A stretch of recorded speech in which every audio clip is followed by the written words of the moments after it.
સ્વામિનારાયણ, જય શ્રી કૃષ્ણ બેનું। આજે સરસ મજાનો વરસાદ પડી રહ્યો છે એટલે આપણે અડદની દાળ અને જુવાર બાજરીના લોટની રોટલી બનાવીશું। તો એના માટે મેં લીધું છે અડદની દાળ છે બાફી અને મીઠું નાખીને તૈયાર કરેલી છે। 3 ટામેટાની પ્યોરી છે, મરચાંની રીંગ છે, આદું છે, ધાણા છે, લીમડો છે, જુવારનો લોટ છે, બાજરીનો લોટ છે અને રૂટિન મસાલા છે, તેલ છે અને પાણી છે।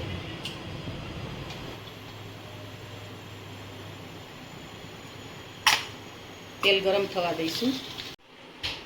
દાળ બનાવવા માટે આપણે તેલ ગરમ થઈ ગયું છે, એની અંદર આપણે 1 ચમચી જીરું લઈશું, 1 તમાલપત્ર છે,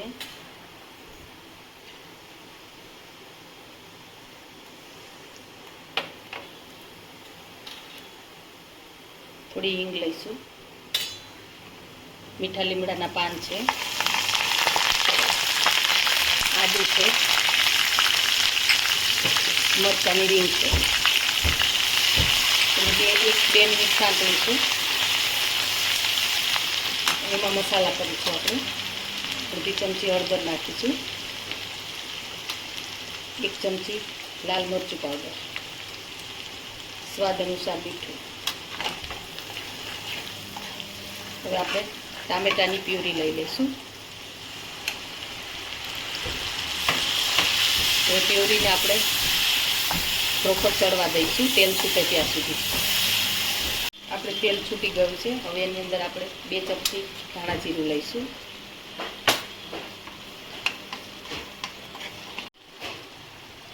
અડદની દાળ મીઠું નાખી અને મેં 5-6 સીટી કરી દીધી છે। એ દાળ લઈશું આપણે દાળ ઉકળે છે, ચડે છે સરસ, ત્યાં સુધી તેલ છૂટું પડે ત્યાં સુધી આપણે ઉપરથી એક થોડોક તડકો કરીશું। એમાં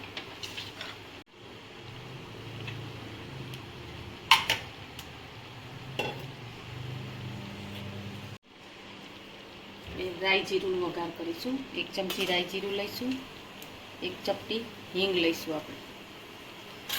ઉપરથી વઘારા દાળમાં બહુ સરસ લાગે છે। 2 મરચાં લઈશું સૂકા,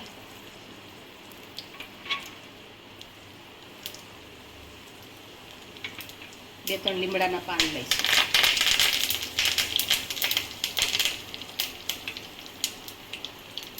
હવે ગેસ બંધ કરી અને આપણે અડધી ચમચી લાલ મરચું પાવડર નાખીશું, જેથી કરીને વઘારનો કલર સરસ આવશે।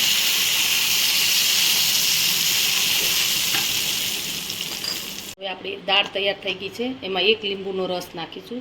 તમને અનુકૂળ હોય તો નાખજો, હું નાખું છું, સરસ લાગે છે। તમે ના નાખો તો પણ સારી જ લાગશે। થોડા લીલા ધાણા નાખીશું।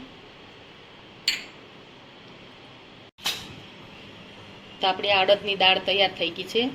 હવે આપણે જુવાર બાજરીની રોટલી એની સાથે સર્વ કરવા માટે બનાવીશું। આપણે રોટલી બનાવવા માટે જુવારનો લોટ છે 1 વાટકી, 1 વાટકી બાજરીનો લોટ છે, એને આપણે ચાળી લઈશું।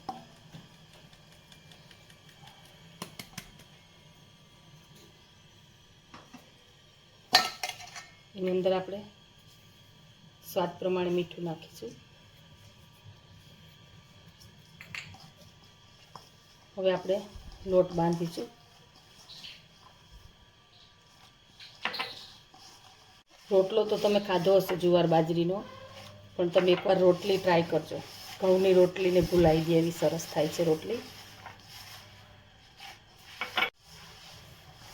જુવાર બાજરી તો અત્યારે લોકો ડાયટિંગ માટે બહુ ખાય છે અને હેલ્ધી પણ છે।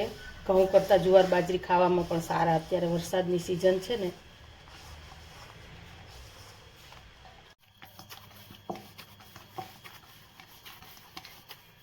આપણે લોટ તૈયાર થઈ ગયો છે અને આપણે લુવા બનાવીશું।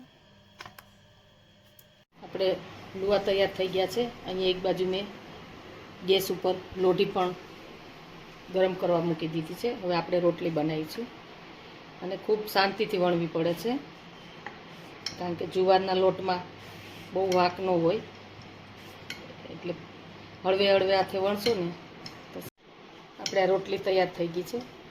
બહુ પતલી પણ નથી વણવાની અને બહુ થીક પણ નહીં, માપની વણવાની છે આપણે। તો હવે એને આપણે તવીમાં લઈ લઈશું.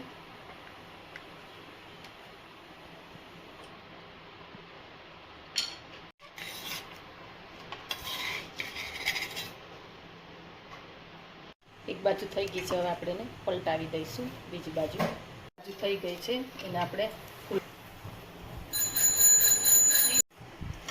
જો આપણી રોટલી સરસ ફૂલીને દડા જેવી થઈ છે. ફૂલીને દડો થઈ છે ને, હવે આપણે એની ઉપર ઘી લગાવી દઈશું. અને આ રોટલીને તમે કોઈ પણ શાક જોડે, રસાવાળા શાક હોય એની સાથે બહુ સરસ લાગશે. એકવાર ચોક્કસ જો સરસ રોટલી આપણે ઘઉંની રોટલી જેવી બને છે. અને જુવારના લોટમાં વક ન હોય તો તમને ફાવે નહીં જુવાર બાજરીનો, તો તમે થોડો ઘઉંનો લોટ મિક્સ કરી શકો રોટલીનો. એની સાથે મેં બિલ્લાનું અથાણું સર્વ કર્યું છે. બિલ્લાનું અથાણું જે અમે આગળ વિડીયોમાં બતાવેલું છે. અને એની સાથે તળેલા મરચાં સર્વ કરીશું. તો તૈયાર છે આપણી અડદની દાળ અને જુવાર બાજરીની રોટલી. તો તમને અમારો વિડીયો ગમે તો લાઇક, શેર અને સબસ્ક્રાઈબ કરવાનું ભૂલતા નહીં. એકવાર રેસીપી ચોક્કસથી ટ્રાય કરજો અને અમને જણાવજો કેવી બની છે.